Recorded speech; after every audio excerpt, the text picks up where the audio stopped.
I think it's time to start. Just give me a thumbs up if you're ready. Great, thank you. Good evening, everyone, and welcome to the regional panel discussion on artificial intelligence organized by the BA Futures Foundation in partnership with Serbian AI Society, Cro AI or Croatia AI Association, Sarajevo AI, and Banja Luka AI communities. I am Emin Hajdarevic, coordinator of panel discussions at the Bosnia and Herzegovina Futures Foundation, and I will be the moderator for tonight. There has been a lot of talk about artificial intelligence in recent years, but it is still a trend that needs to be listened to because its impact on how we live, work, and play is still in its early stages. AI refers to computer systems built to mimic human intelligence and perform tasks such as recognizing images, speech, or patterns, and making decisions. AI can do all these tasks faster and better than human beings. Google search engine is arguably the greatest AI system that has yet been built. Now, why is artificial intelligence the new electricity, as the title of this panel discussion suggests? Point number one is the importance of invention of electricity can be largely compared to the importance of artificial intelligence if we are talking about modern milestones, of course, because all of them are based and cannot work without electricity. And the second point being that the invention of electricity in the 19th century brought great fear to people, much like artificial intelligence is seen about bringing dystopia and something that will take the control away from people. We all use this or that form of artificial intelligence every day, including navigation maps, unlocking phones with Face ID, recommendations on Amazon, Netflix, YouTube, and AI is also used to compile train schedules, to assess business risks, and to improve energy efficiency. These are just some of the areas where AI can save us a lot of money and make our lives easier.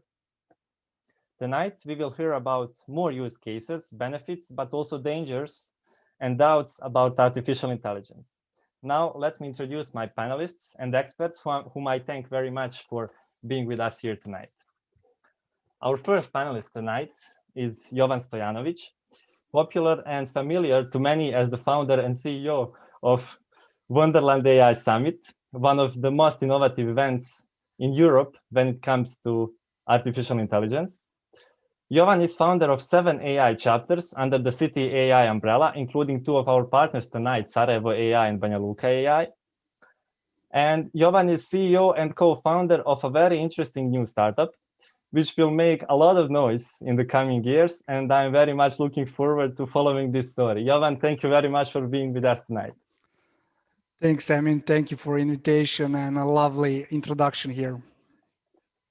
My pleasure.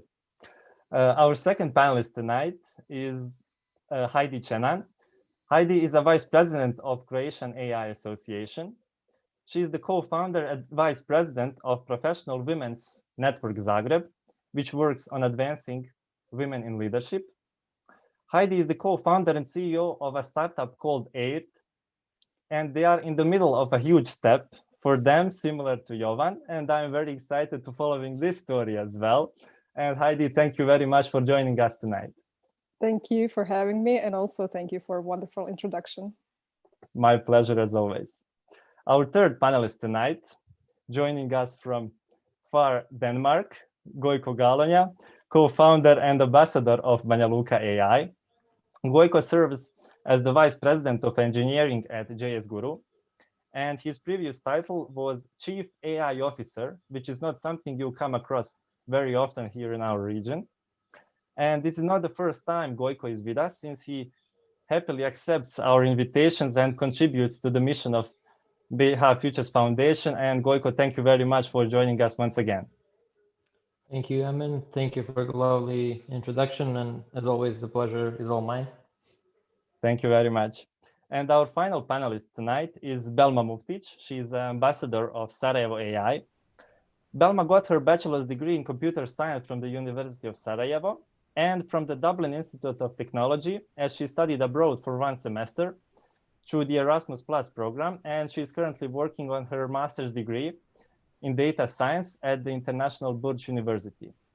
Belma is working as a data scientist at company Mistral, and she is an amazing hobbyist photographer in her free time, and she also joins us frequently and accepts our invitation. So Belma, thank you very much for once again being with us.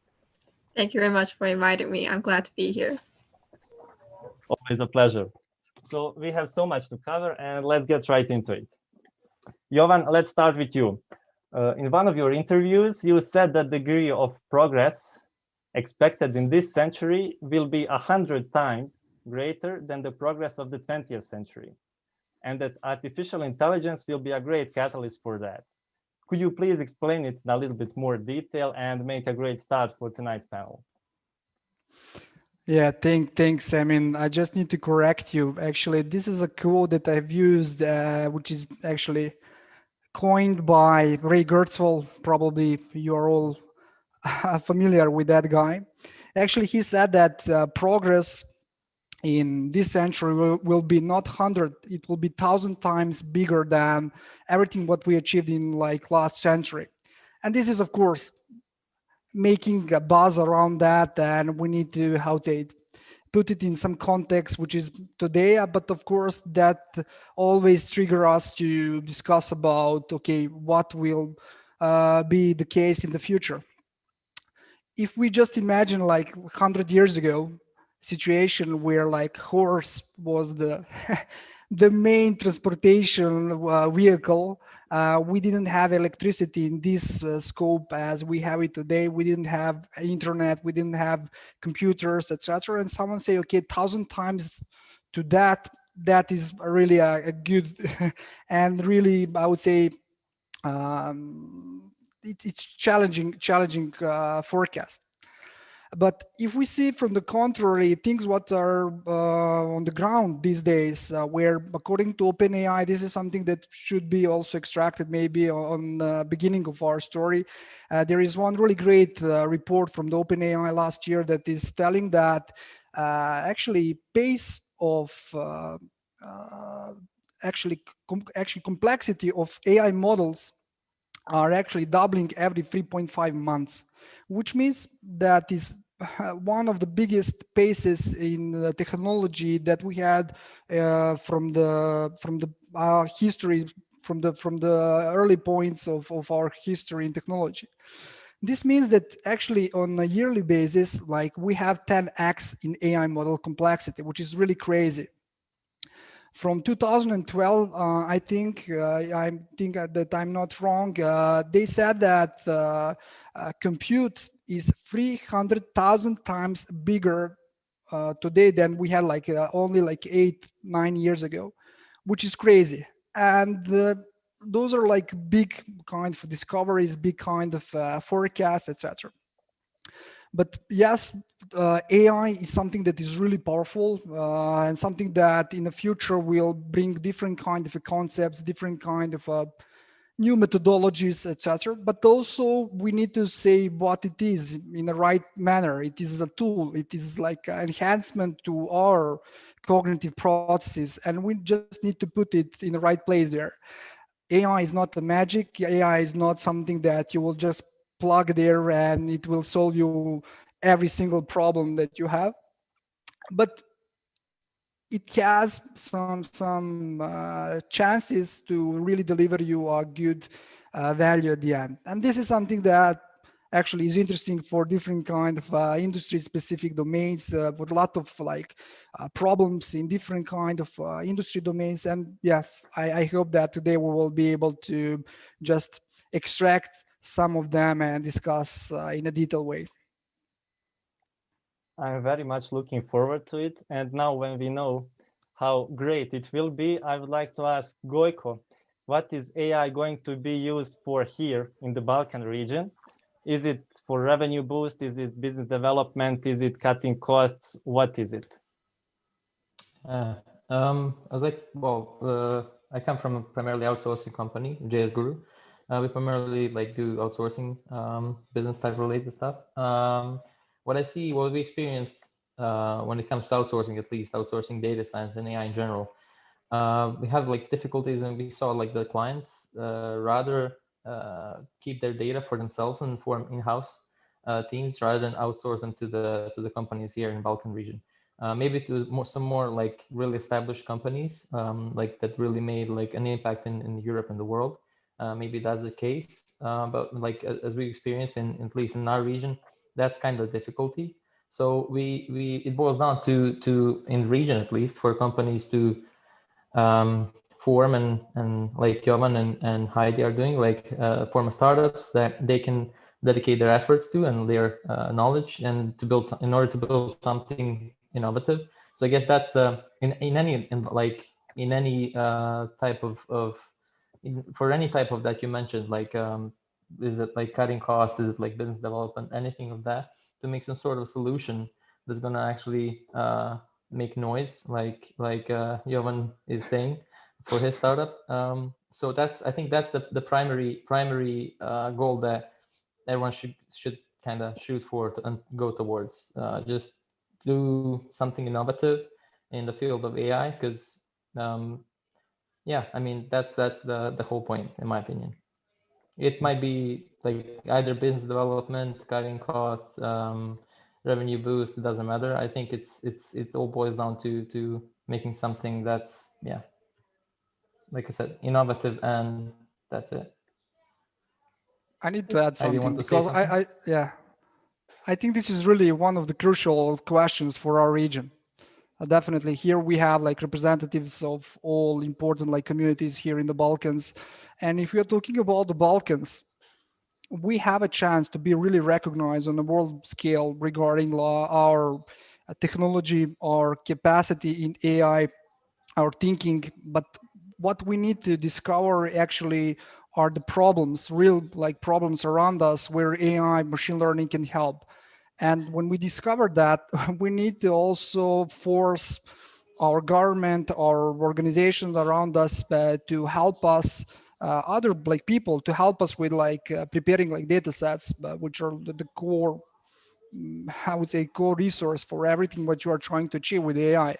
And this is the issue. We need to find like the real problems around us, not only to be like a cheap service provider in data science, etc. That is like passe. That is something that we actually show that we are capable of.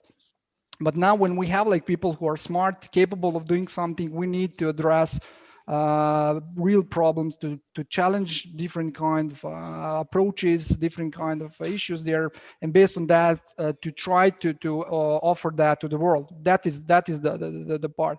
I know that is difficult, but yeah, that's why we are here with the communities to educate, to connect with different entities, organizations, investors. And I believe this is one of the crucial questions. I believe for this, I would like to be one of the crucial questions for this like conversation today. If I may add, I also dare say there is a bit of a difference of whether we're talking about startups or we're talking about bigger established companies. Because I think everyone is trying to do something with AI nowadays, but startups are more inclined to go and think of something very innovative and very disruptive, while the established companies are more trying to figure out, how to automate the internal processes and, how to optimize what they have and how out of that to either cut costs or increase revenues. But what Johan said, for all of them, data is the main issue, so to say, because, I mean, if we're talking about the history of AI, AI is nothing new. It's not something that just appeared in the last decade. It's something as a concept that has started in 1950s. So it's been around for over 60 years. But what has happened is not that we didn't have a lot of ideas and theories and techniques, but there was the confluence of two things. And one was that finally we have enough data, enough digital data, if I may add, and we have enough processing power to actually, crunch that data. So that is what happened that enabled this sudden leap of AI and some leap of techniques that have, again, maybe existed in theory a long time ago, but that you just couldn't use them because, just turning on the computer in 1960s probably spent so much electricity that you couldn't run a single algorithm, let alone something more complex.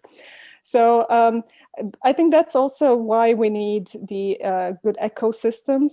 So where, you have a collaboration between the startups, between the existing companies and the government as well, because they all need to understand that in order to achieve anything with AI, you need data. So in order for startups also to think of a crazy problem and way to solve it, they need access to data, and that can be either achieved by collaborating with some bigger companies that have that type of data, sort of some collaboration or POCs, or with the government who should be open to, opening data sets. And what we are trying here, at least in Croatia, through CroAI, to achieve, to have like government or state as the first customer. So, to enable the experimentation, to enable trying out the ideas that we have.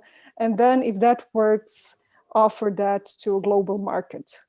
So, but it really takes a collaboration of everyone within the country, but also, if possible, in the region as well. So I'm happy that we're talking about that here.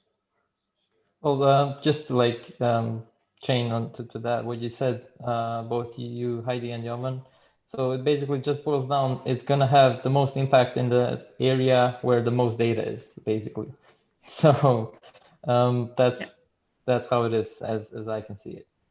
What I also like to add in, regarding the data collection and everything, the biggest issue that I saw so far, at least in Bosnia and Herzegovina, is that a lot of data is still not being collected digitally. So it's still stored in folders, still they have hard copies of it. So the first major issue that we are facing is having actually automating that part automated to collect the data so that we have something to work on. And what to all of your points, I do agree that startups are a major noise making. They are making noise, a lot of noise here, because we are the first of our kind, let's say, here in the Balkan region. So I think that once we get it started, once we start get it rolling, I think that major differences can be made in the region. And maybe just to add what Gojko said, I think data is everywhere around us in every kind of industry, in every single point there. I just a couple of days ago, I saw that, for example, in biology from 2017, you have situation that year to year, you have 50% growth of research papers that are in that domain and that are telling more about the usage of AI in biology, which is really crazy. And you have the same tempo in other industries as well. This is not something which is strict, okay, data is, I know, in fintech and you should go there. Data is everywhere around you, and just, okay, there are challenges how to collect it, how to also polish all and clean the data in the right manner. This is one of the biggest problems. Yeah. A team here that is doing more data science work is probably more familiar with percentage of work that is focused on a new algorithm development versus cleaning the data and preparation for the data for the training of models, etc. But Okay, problem, but you said also, Belma, problem, okay, startups. It's not problem, okay, with the startups. Yes, startups are trying to, be noisy there and to emphasize that, okay, they are important, etc. But problem with the AI is not in technology. It's not with the algorithms. We have that. According to PwC report, this is really amazing. From last year, they said only 7% of executives said technology is issue in the process there. 93% of it are processes and people. And if you have a well-established organization with a lot of processes, Here we are talking about enterprises, etc. It's really difficult to have an agile process, to learn quickly, to adapt and implement new ways of thinking. And that is crucial. How to educate people around things what are important, something that is important for them at that point of time, and also how to align process in a good way to do it. By that also I mean having data collection, cleaning of data, refurbishment of like AI models, etc. This is the crucial part. The AI is not the magic, as I said. It's only a tool. It's the way we have it, as Heidi said, like 60 years there. But yeah. That is so true. What you just said, even McKinsey report of state of AI in 2020 says pretty much the same. It's not AI that is the problem. The tool is there, but it's the problem to implement it in a more strategic way, to really think about having AI throughout the entire pipeline, so to say, entire process, from the data collection that you need, figure out how to collect the data, and then what to do with it later on. So it's the strategy that is still missing a lot when it comes to implementation of AI. There are a lot of individual attempts, so to say, even within the larger organizations. You have smaller teams that are trying to prove a point that it's working, but there still needs a lot of input and push from the top in order to really have AI implemented in much more broader way than it is now.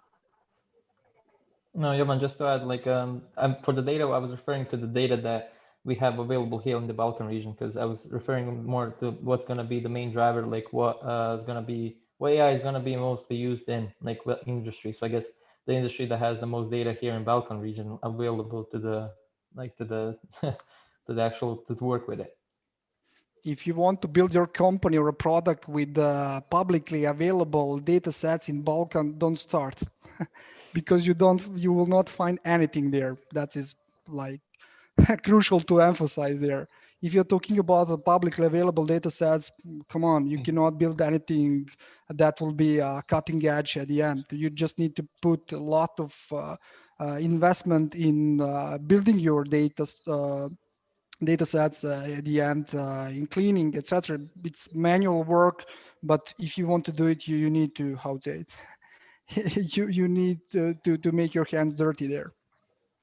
Yeah, I agree. But what will be the thing that will AI be mostly used for in Balkan region, in your opinion, then? Honestly, I see implementation in every single domain. As I said, like in the region, you can see extract a couple of interesting organizations in agriculture, in healthcare, in fintech space. You can see different kind of various implementation of AI. That is not strict. For example, if you are talking about Serbia, for example, agriculture is one of the really important kind of the main fundamental industries. And it's of course rational to go deeper in that and to try to find like, okay, validation of your like business model, validation of your AI model, etc. But that's not the only industry. You can find others. You have in Belgrade like companies that are really huge in space of like genomics, where we don't have like big pharmaceutical kind of companies or kind of attraction in that industry at all. This is something that needs to be emphasized. Like we are in the world like global village, and yeah, locally we are able to validate our business models, AI models, maybe easily, but that's not one of the big important aspects that will determine are you going to be successful or not. I love that, what you just said, Jovan. That's what we say here as well. It's like our markets are too small, to be honest, especially for startups that want to disrupt everything globally. But we are great markets to test and validate, and then to really figure out if something is working or not. And just to go back to your question, Gojko, about the industry, So we did the Croatian AI landscape at the end of last year. So in October, we presented it at the AI to Future conference. And we had startups in every industry. So you see that there is like movement, so to say, in any of the industries. Although to be fair, I think the one that was least represented was insurance, which might be like kind of interesting, but to be fair, insurance really doesn't have that much data compared to some other industries. So maybe that's the reason, but it's everywhere. Thank you, Heidi, very much. So the common theme here is we need a heck of a lot of data. We need to unify, as Jovan mentioned, not just everyone for itself, but each unified, and we need to educate. And while we are at education, Heidi, to go back to you, do you think it's good for everyone to grasp some basic level of education when it comes to artificial intelligence? And if yes, why is it so? And how can anybody learn at least the basic and fundamental level without any prior knowledge, so to say? So first of all, yes, I think everyone should have at least an idea of what this technology is, because people tend to be afraid of what they don't know. And I have to say, whenever I'm talking about AI, it's more of a like an overview of what it is and how it's working. And one of the things is when I ask people what is their first association when they think of AI, and a lot of them do have an image of, Terminator and killer robots that are going to wipe us all off of the face of the earth. And yeah, in science fiction, that is kind of a notion of AI, but it's a general, like artificial general intelligence, where you have the machines who are capable of doing everything the same way as the humans are. We are now in the field of artificial narrow intelligence, where you have algorithms that are very, very good in very narrow things. So they're much better than humans. Fair enough. But still, it's a rather narrow task that they can perform. But as I said, a lot of people are afraid of the technology simply because they don't understand it, they don't know much about it. So one of the ideas and projects that originated in Finland during the Finnish presidency of the European Union, they decided that they wanted to create a course that really covers the basics of AI. So the course is therefore named Elements of AI. And it's a course for general population. So you really don't have to have any prior knowledge of the topic. You don't have to have technical background. You simply can go sign up for free. And it's been given, so it was done by the company called Reactor and the University of Helsinki. And it has been given to every country of the EU for free to be able to translate it in the local language. So that's what we did as a Croatian AI Association together with the University of Zagreb. The course was translated into Croatian, and then together with the agency 404 that was very helpful in promoting the course, we did a campaign to the general population, general public in all the media.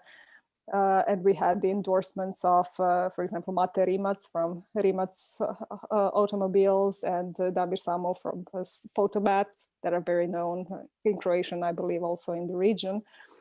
And we also did sort of a challenge, for the companies to sign up and have some percentages of the employees go and really take the course. So I have to say the interest was amazing. The amount of signups in a very short period of time was amazing. And as I said, everyone can do it for free. It can be maybe complicated at some points if you're not good in math, but that does not mean it should stop you. You should just go on. It doesn't matter. Just, go through that. It doesn't matter if you don't get every answer right. It's really to give you an understanding of what the technology is, how it's used, and what it's used for. So even though for Croatia, as I said, it's for free, I believe that anyone in the region can even sign up for the Croatian version for free. And if not, there is an English version as well. So basically, it's available to everyone. Just I know that the localization of the language is for now free just for the EU member countries. So I know that unfortunately in Serbia and Bosnia, you don't have it like locally, but I think everyone can go and sign up and take the course no matter where you are in the world. And it's very useful, so go for it. Yeah, I was actually, I signed up just recently for it. Awesome. So it's available even for us. And to your point, I mean, I do agree that there's like a general misconception around AI when you look at the movies, when you look even at the news and the punchlines and everything. It's just the way they rephrase it. They put the headlines like it's really something that bad. But when you read the actual context of it, when you research a bit more, when you devote a bit more time to try and understand what AI is, how it helps us rather than, doesn't help us, I think that educating people is the first and foremost that we need to do in order to kind of break this fear that people have when it comes down to AI. Yeah, I mean, I guess the movies wouldn't sell as much if it was just something helping us be more productive. Yeah. But on the other hand, if you think about it, I think science fiction and science do to go together hand in hand, and sometimes you wonder what comes first. Is it science fiction or science as such?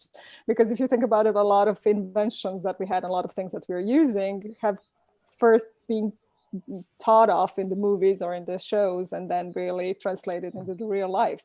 For example, the phone, the mobile phone, the one that, the Nokia, or which one was it? It's from Star Trek, so the communicator. So it's good to have science fiction, but when it comes to AI, for some reason, it's almost always in a negative context. So I do hope maybe that'll change in time, but we'll see.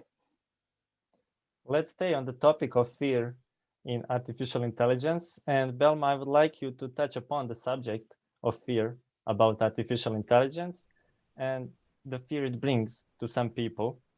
How justified is it? Do we need more research? Do we need or just better and wider education, as Heidi mentioned about these latest technologies? And I would like to incorporate one question that we got.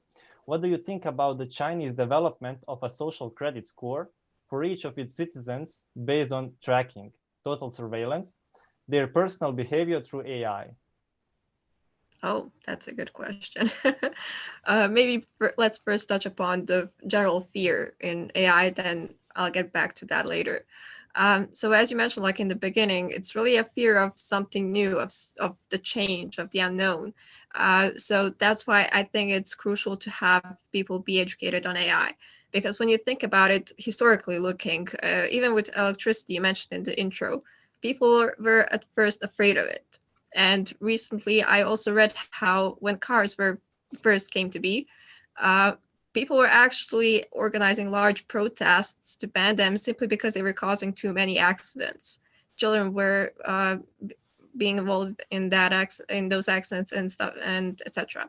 So I think that because AI is still in its, I wouldn't really say initial state because it's been around for 60 years, but it's still in progress. It's in rapid progress, but it's still in progress. So I think that the fear is somewhat somewhat understandable, but you need to look at it a bit from a different perspective and see things a bit more clearly. Like people fear, for example, that AI will replace their jobs. That is a valid point, to be fair. Electricity did replace some jobs, cars replace some jobs, and etc. I mean, there's always, with new changes, technological changes, there come also changes in the society.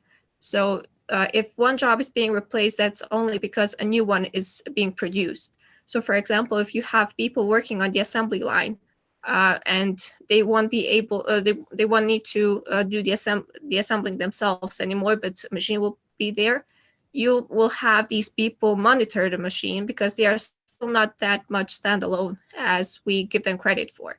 So it's really just shifting focus from one thing to another. The jobs, yes, as said, some do jobs come overdue, let's say, but a lot of them are still being created or being replaced or improved, let's say.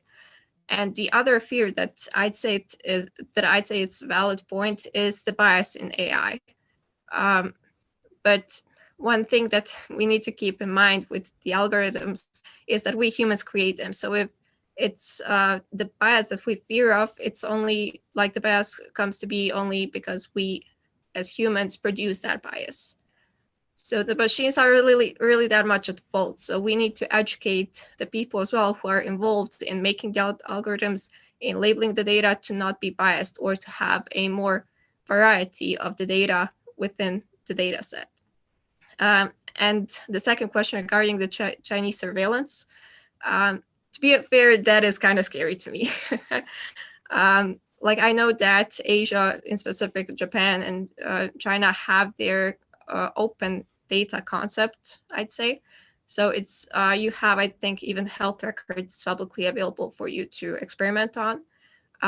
But having someone like assess you is kind of personally offending to me, I'd say.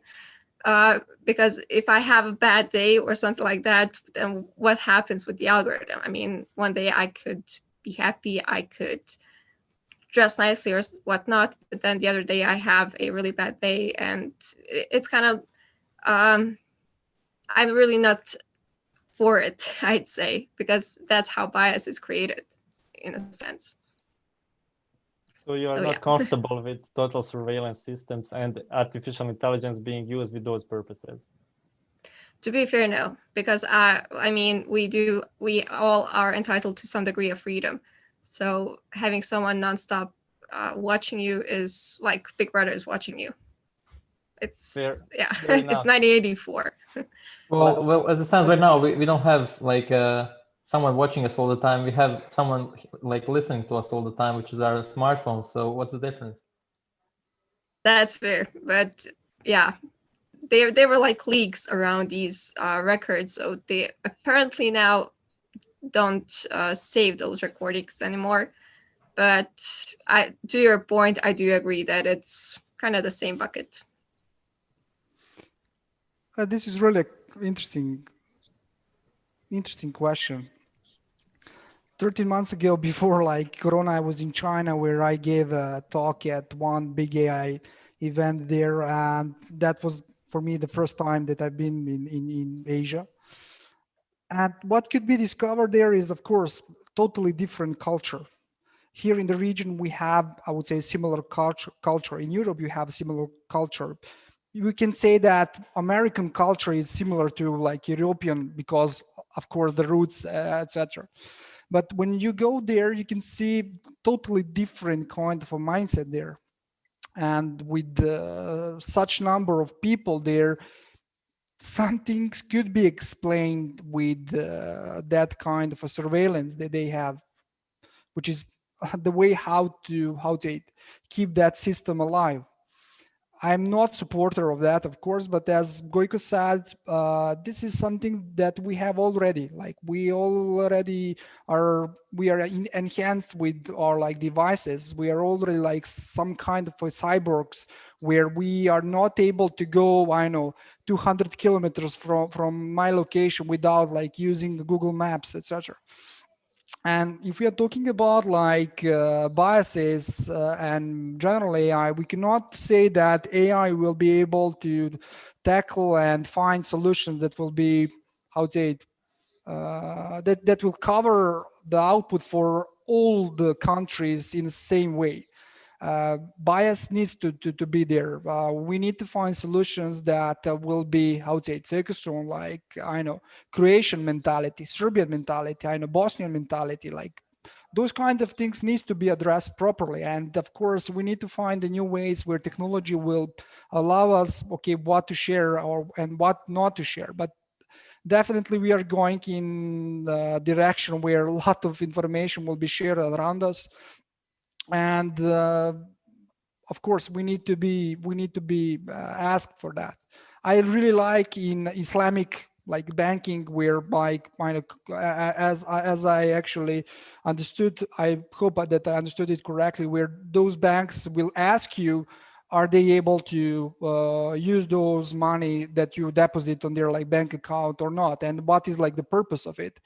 Right now, in our culture, those kind of things are not something that you could see regularly around us. And it's really tricky. We cannot judge from like Balkan position what's happening in Asia. Maybe for those people that is a good way of building the future. And future cannot be even for all of us because we need to find our own way. Yeah, there's so much difference in the culture and so many things that we cannot even fathom because we've never been exposed to their way of living and their culture, so in general. And it ties very well, not just about AI and how the AI is used, but in doing business in general, in innovation in general. So there's always a fight, between the Asia, but China mostly, predominantly, US and Europe, who is the most innovative in the world. And when you see China's approach to using data, where like it's fair game for everyone to use it any way they want it, you kind of expect them to be most innovative because they're free to try out everything, so to say. In the States, there's also an approach of, okay, let's try things out and then see if it's bad or not. I'm not sure how much of that is present in Asia, the aftermath of really evaluating the usage or the quality or the impact, the social impact and ethical impact of the apps. We have a lot of that, a lot of emphasis of that, especially here in Europe and in the EU. But in the States, it's still, okay, let's try something out and then we'll see if we need to regulate it. And in Europe, where I'm talking predominantly about EU, it's let's regulate and then see what can be done in those boundaries. So, on some level, it comes also a lot on our kind of personal ideas and personal beliefs of what is more important to us. Is it, do we want to be innovative? Do we want to be able to experiment, and then figure out what needs to be controlled of what not? Or, we, especially as individuals, we want to make sure that nobody's using our data in a wrongful way or in some other way that we don't tolerate. But then in that way, by immediately posting boundaries, you're not allowing companies and especially startups to be able to be creative. So it's kind of a ongoing debate, and the numbers show it that even when it comes to research and development, for example, Europeans and all European countries are off the charts. So we have so many smart people that when we're talking about theory, there's so many things going on. But when you have to translate and transform that research into a commercial product, that's where we kind of get stuck and we are unable to take the leap forward. A lot of that has to do with regulations, especially in the EU, that don't allow you to do it. So it's always a question, what can be done to enable experimentation?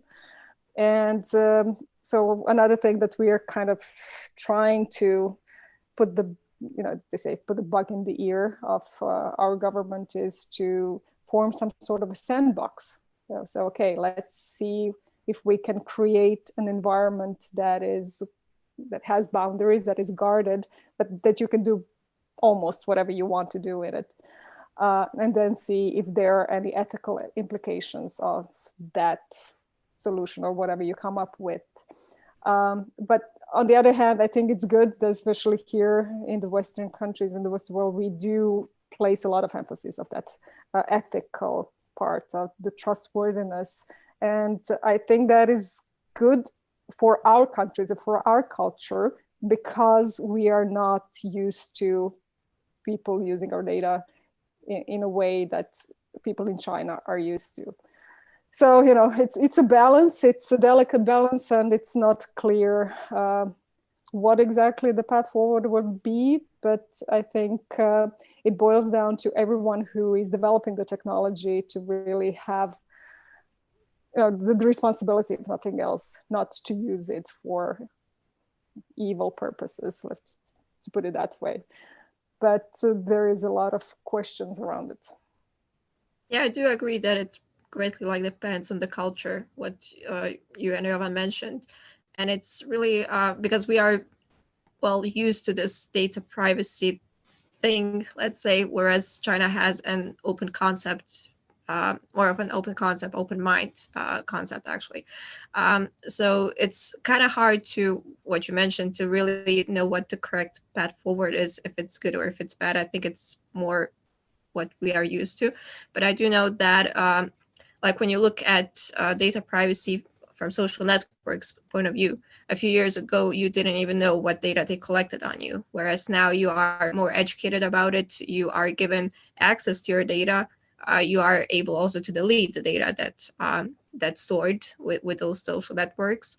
But well, they are doing a good job hiding that, let's say. But you always have these new terms of data privacy, and new regulatives are being created, especially in the European Union, as you mentioned.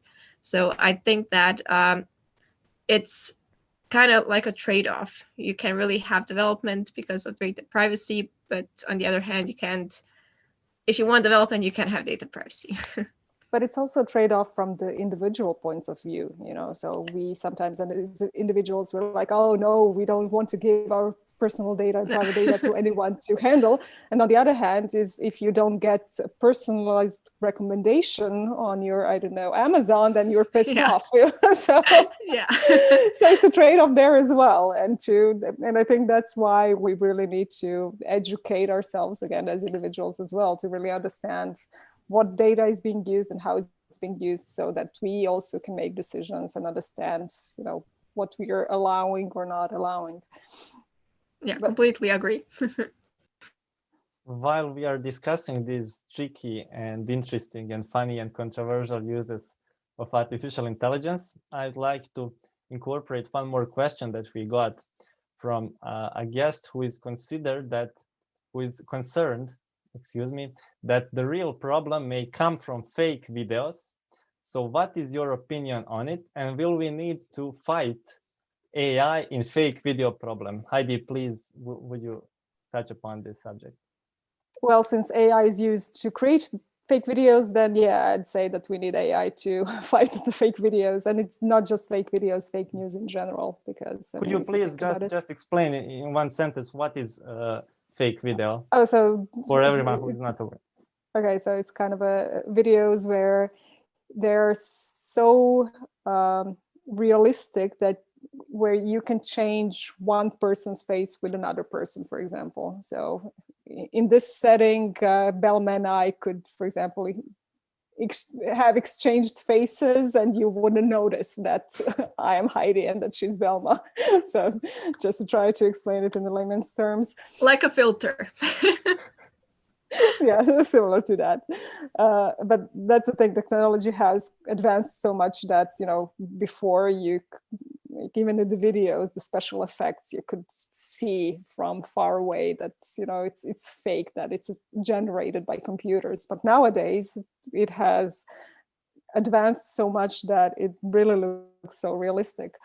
So yeah, deepfakes videos they're one of the examples of how technology can be used not for good, but, you know, in general, any technology can be used for good purpose or not for a good purpose. So again, it boils down a lot to the responsibility, again, of the creators of the technology and the deepfake videos as well. But yeah, we'll definitely need AI to combat that. As I said, it's the same with the fake news, because you can already have today articles that are generated by computers, you know, that are not written by humans. And computers can generate many, many more articles than a single person can or humans can. They can distribute them in such a speed that, it's much faster than what, again, humans can do. So again, you need AI to combat that. But it boils down to what Belma said before. It's people who are creating that technology, who are responsible of, doing it. And again, on the other hand, to fighting the bad usages of technology. So. Well, yeah, that's the good point there. But also, I'm not concerned for us people who are like technically educated about that.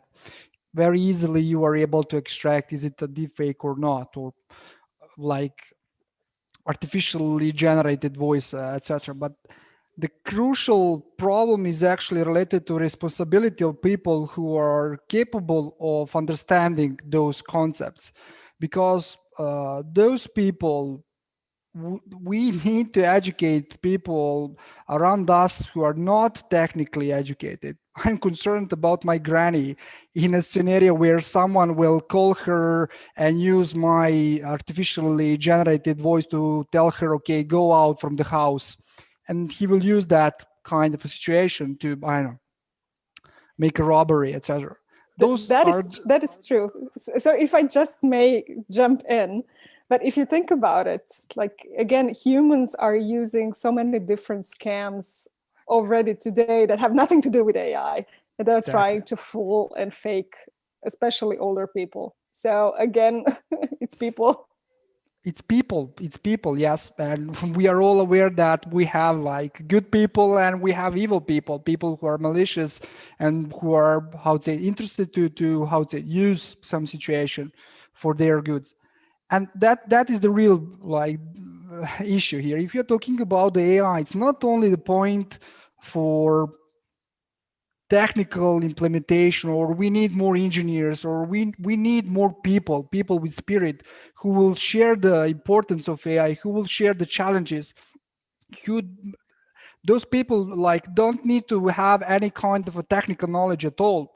They just need to emphasize, okay, there is opportunity, or there is a potentially a way to do something in that kind of a scenario. And those people, okay, it's up to them to, how to say, dig a little bit more about it, etc. But this is really challenging. This is more like a civilization kind of humanity problem than AI, and that's one of the big obstacles, big challenges in the next decades. Thank you very much, Jovan, for your input. And I would like to incorporate one more question from the audience that has to do, Heidi, also, this is directed to you, I guess, but also to everyone else. When it comes to data and mass data collection, how will we protect privacy and still improve AI's performance? And following this question, are there any ethics standards for certification of autonomous systems in progress? And if yes, what are baselines for not harming privacy and still being able to get sufficient amount of data? So basically, is there a line that you cross that's bad and that's good? Not yet. So, when it always, so it's kind of funny. You always know that regulation and regulation in general is always lagging behind technology, because technology is advancing so much more quickly than regulation can. So in some way, it's a paradox in the EU, which is first trying to regulate everything and then, trying to catch up with technology. I don't know, it's a bit complicated, but they are, as I said, putting a lot of emphasis on ethics, on trustworthiness of AI, and are trying to figure out the systems and what should be the guidelines and what should be the baselines to navigate or to like help anyone who's developing technology to do it in a better way, to put it that way.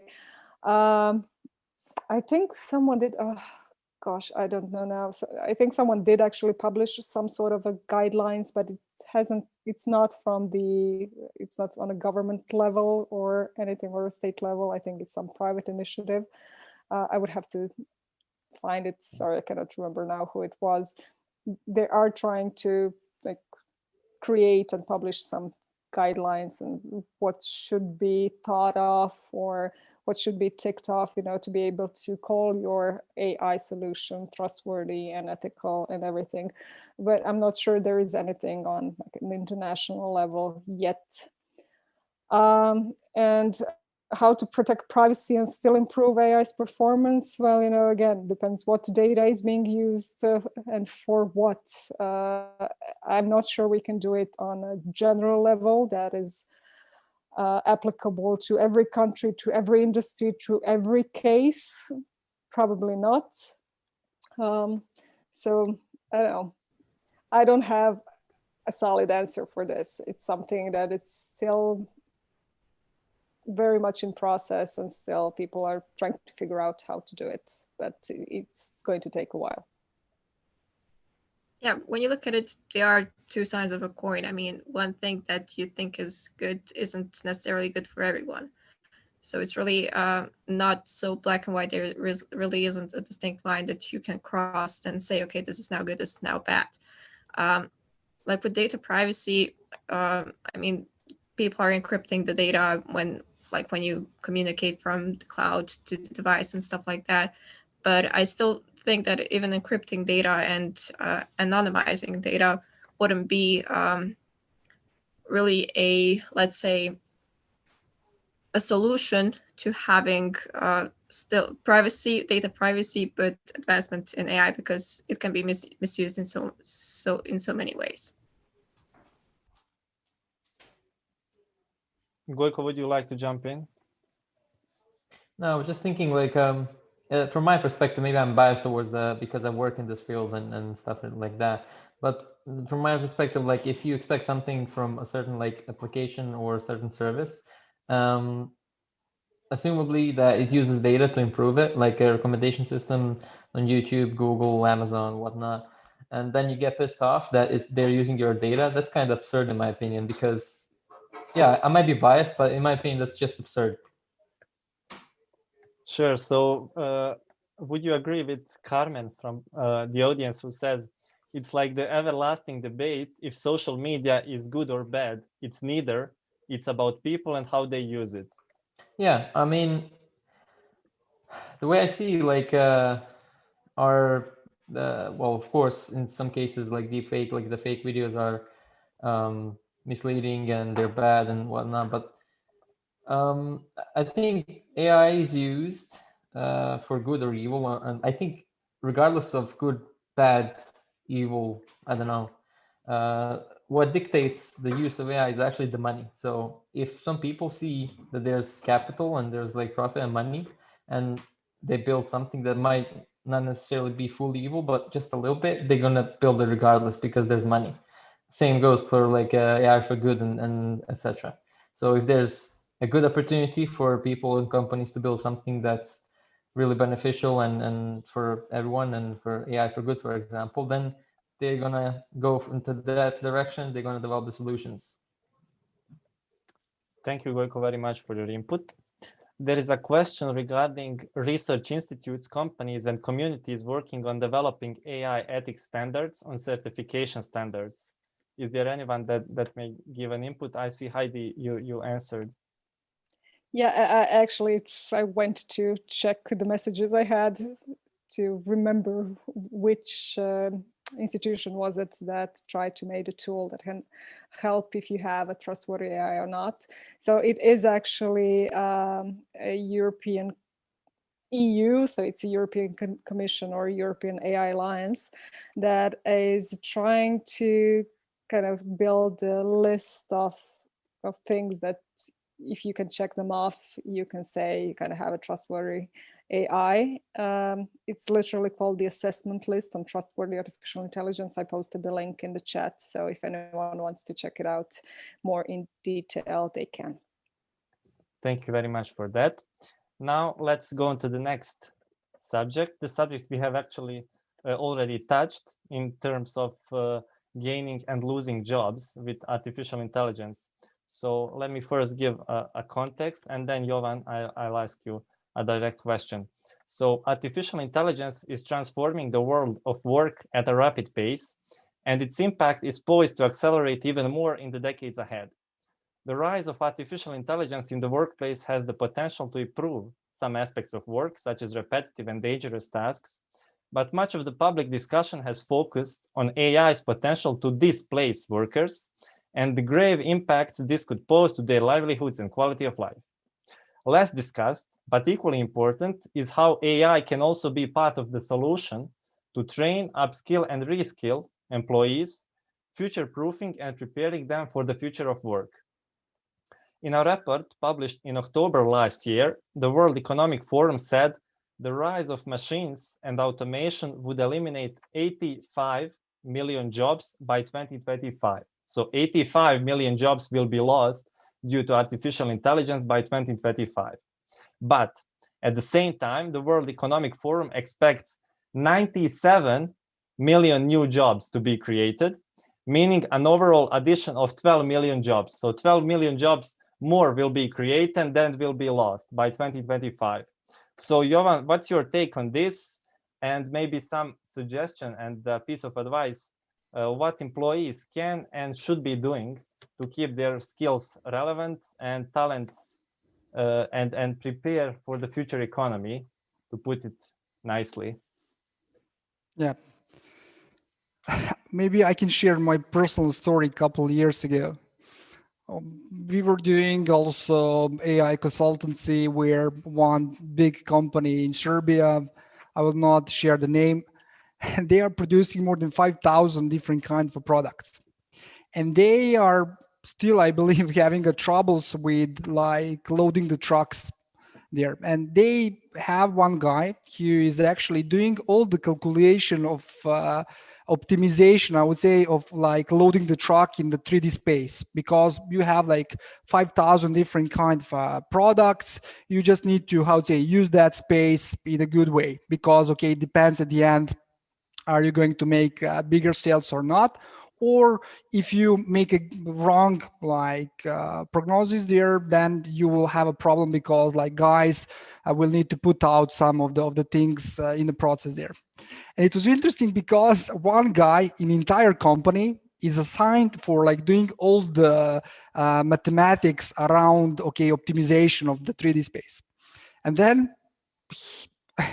my friend who is manager in that company, he said, okay, we should try to use some machine learning to optimize that space in a better way. And then he said, okay, Jovan is expert in the AI.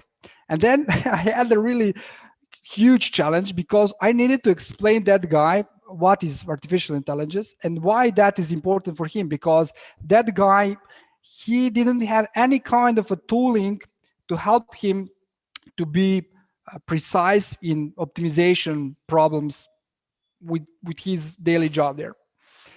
And he said, okay, AI, I will lose my job. I don't want to use that. I don't want to share anything with you, etc. And then what was the crucial? The crucial moment was actually my position there to educate him what is actually machine learning, what is actually the output that he will get. At the end, actually, we didn't actually succeed to get that project, but eventually, actually, he I think understood correctly what we are trying to achieve with that. And the question and the answer to that is education. Because if we are talking about the AI in the future, we need to educate, not only about like AI. We need to educate and challenge every single kind of a position, every single kind of a problem activity around us. Because right now, what we have with the COVID as well is actually acceleration of the education process, where today you are able to get like courses from MIT, courses from Cambridge that are pretty even to like other like courses that you can find in the region there. And this is really crucial, because if we are talking about the future is something that we need to build with our knowledge, with our passion. We need to be curious to learn about the new ways of doing things there. And my answer to everything what you actually said there is education. We just need to learn to learn, and that is the challenge with like a formal education that we have, especially in this region. It's really challenging, and that's why I like Serbian AI Society, City AI, Croatia AI.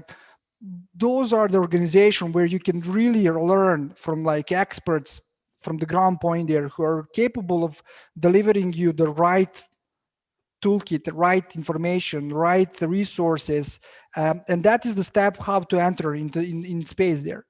For example, with the organization Serbian AI Society, we succeeded to actually to gather more than 180 top AI researchers that are in some connection with Serbia, where we have our people who are coming from organizations like Cambridge, MIT, DeepMind, etc. And we succeeded because of a network and also people who are open to educate others. We succeeded actually to help a lot of people to find their next step. For example, one guy, because of our like one event that we had, one guy from my town actually went to Cambridge because of Serbian AI Society, which is crazy. We need those kind of examples because that is the faster way of like learning. We need to accelerate that, and we need to help our government, not to blame them. Okay, you are like slow, you are this and that. We are all aware of that, especially in this like a shitty region where we are. We need to help our government. We need to help our people around us, and that is the crucial. We need to take responsibility for our actions, for our attitudes, etc. If we want to live in a better future, we need to create it. We cannot say, okay, someone will come here and make a better, I don't know, natural language processing for Serbian language, or like synthesizer of like Serbian. That's not the way. You need to produce something. You cannot expect that Google will come and make it for you. That is really crucial. And if we are talking about education, like that paradigm needs to be shifted from like the formal education where you are forced to learn something because of your degree, because your father, mother, etc., to the point where, okay, I want to do something and to deliver something to the world because I am part of this world and I believe that I could deliver something that could inspire others. And we need more inspiration in this region, definitely. Oh, I love what you just said. Yeah, it's really take action, don't wait for anyone to do it for you. And I'm glad that we have organizations like this, what we have here today, because we are trying all to do something. And yeah, today the education is accessible at the click of the mouse, like literally. So you really don't need necessarily formal education to enter a field, especially the field that is accelerating and developing so quickly that, you know, even formal education is unable to follow that. But I would add several things here, if I may. So the first one is about losing jobs. It's like my favorite topic, I guess, because, you know, I always say that every industrial revolution makes a shift in what kind of jobs we have, you know. So one of the things is that I show is the same image of Times Square in New York City in 1900 and 1913. So 13 years apart. The first image has only carriages with horses with one car on the street. 13 years later, you don't see one single carriage with a horse. Only cars are there. So, you know, it's simply technology is bringing something new. The world is changing. And yes, of course, some jobs will be lost, but a lot of new will be created. I mean, some of us that are a bit older probably do still remember, you know, the switch operators. When we had the telephones before mobile phones, you had someone who had to reconnect somewhere there, you know, to connect you through to someone else. That job does not exist anymore, but do we even think about it anymore? Like, no, you know. But today we have mobile phones and we have so many things that have emerged connected to that creation of mobile phone apps. That is something that did not exist, you know, 20 years ago, but now exists. So the time is changing, and the only constant in the world is the change. So AI is simply one other thing that is happening. When it comes to entering the field, I also want to say that it's not necessarily just for those with technical background. You know, especially now where AI is gathering more and more, you know, momentum. and where we're building also solutions that are interacting with people. You need also people with degrees that are not from technical science, not just science degrees, but you need, philosophy, languages, natural science. So even people who have various backgrounds can enter the field. Me personally, I don't have a technical background. This is my third career in my, actually third profession in my career. I started in the media world and I was in marketing. Now I'm heading the AI company and I'm talking about AI. Trust me, if I can learn about AI, anyone can. And also what Jovan said, it's like, okay, it's also our responsibility to think of projects and ways of promoting and like having people enter the field. So one of the things that is being launched tomorrow, actually here in Croatia, is the Croatian AI League. That is organized by CISEX, which is the Croatian Independent Software Exporters Association. I'm always thinking about the abbreviation, and CroAI. And the first task is going to be Fin recognition. So it's also kind of a social project, so that it has a purpose. It's going to be open to anyone, even to the kids in schools. Where they will have to create an algorithm that is recognizing dolphins based on their fins, so on the photos. And we think, because we also realized, the field is still so new and there is a lot of demand for experts in the field. So I am talking about a bit more technical side of the equation right now. But, you expect people to have experience, but how can they gather experience? So we think this of a way, it's similar to the Kaggle competition that is rather popular in the rest of the world, where, people from Croatia can now, join the competition and have that as part of their portfolio, even if they're still in high school. So, trying to also think of projects that can popularize the topic and that can gather and attract more people to it is also something that is really responsibility of all of us that are here in the field and in the associations that we represent. So we have one very interesting question that I would like you to touch upon. Has to do with in Bosnia, we don't know when we will have 5G network, which is directly connected with development of IoT and AI.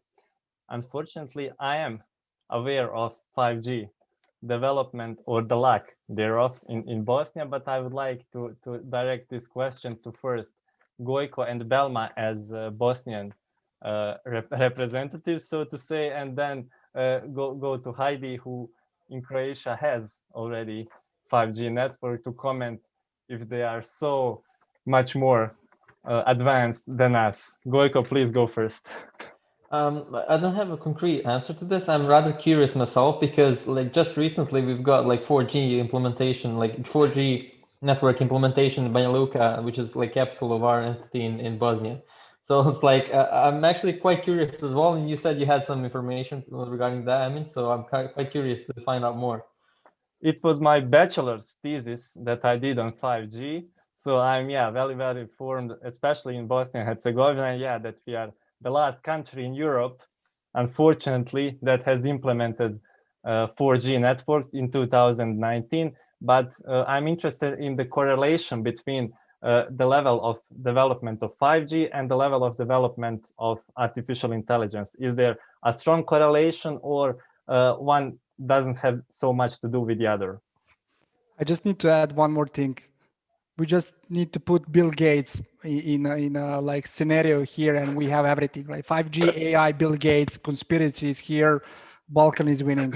Just to say from that. Yeah. Just to throw in one more joke, I've read somewhere, I literally laughed my ass out because they said breaking news, the production of vaccines is stopped because there's lack of production of chips, microchips, and that was so wonderful.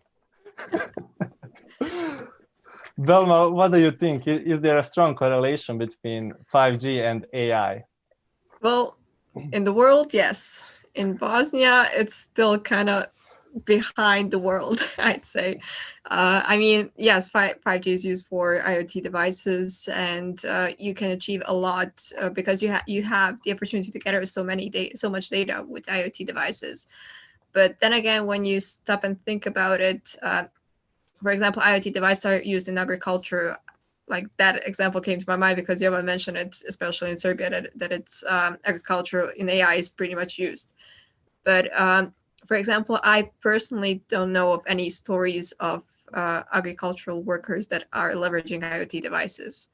So I think that, yes, it's behind, but we are still behind with other things as well. So that I think that when 5G finally arrives, that then we will also be able to utilize it to the most, if it makes sense. One of the first and foremost, I believe, is smart cities concept that would very much benefit from both 5G Yes. and AI. So Yes. Heidi, to circle back to you in Croatia, especially Osijek, have 5G technology deployed and used as well. So I would like to ask you, what's your take on this? Have you experienced 5G speeds? Have you been microchipped? What's going on there? I've not been vaccinated yet, so no microchips so far. Good to hear that.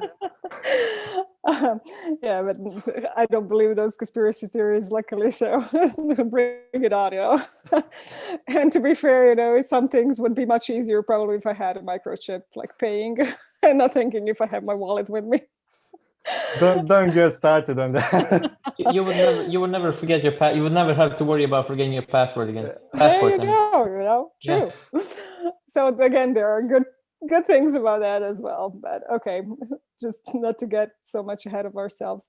Yeah, we do have 5G. It was implemented relatively recently, actually, here in Croatia as well. So I have to say I'm not really aware of any sudden boom of things evolving because of it.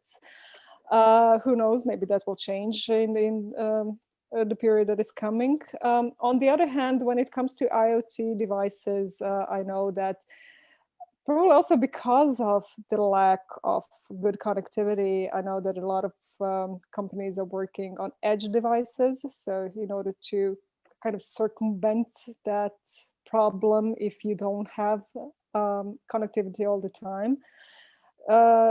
So I'm not sure if 5G will change that or not. Probably not. Probably even not, because I don't know. Maybe it's more convenient to have it on edge, or basically to have devices who can do the computing on themselves without the need of sending the data into the cloud and getting the feedback back. So it's too early to say. I would say I really don't know. I have not heard of anything that is suddenly has become much better or much easier. Maybe it will arrive.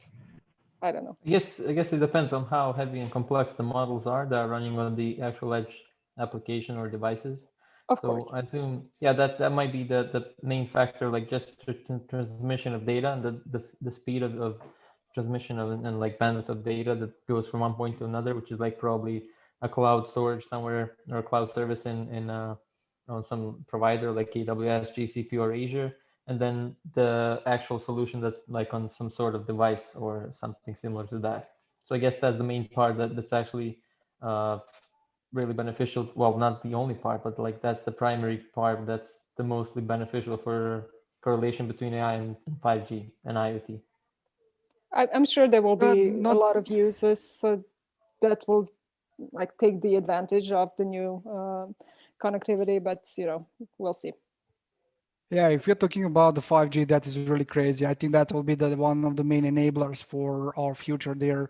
I just read also a couple of days ago in UK in one 5G research lab, they said that they succeeded to get speed 65,000 times bigger than like 4G, like theoretically that is possible. Here we are talking, actually big guys are announcing that we will have latency that will be less than 1 millisecond, which is like crazy.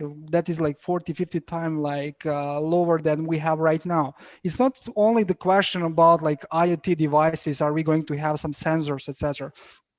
The like 5G kind of infrastructure is totally a different mindset.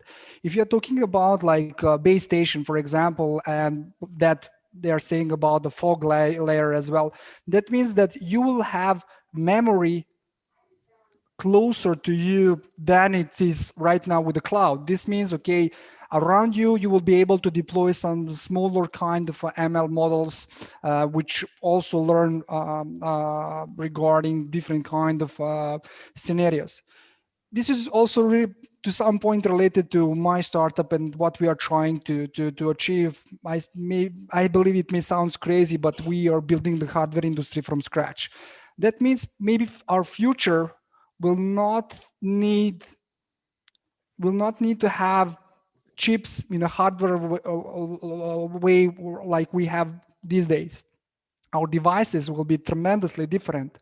This means that today you need to have like a local processing, you need to like pledge your like chip in your device, etc.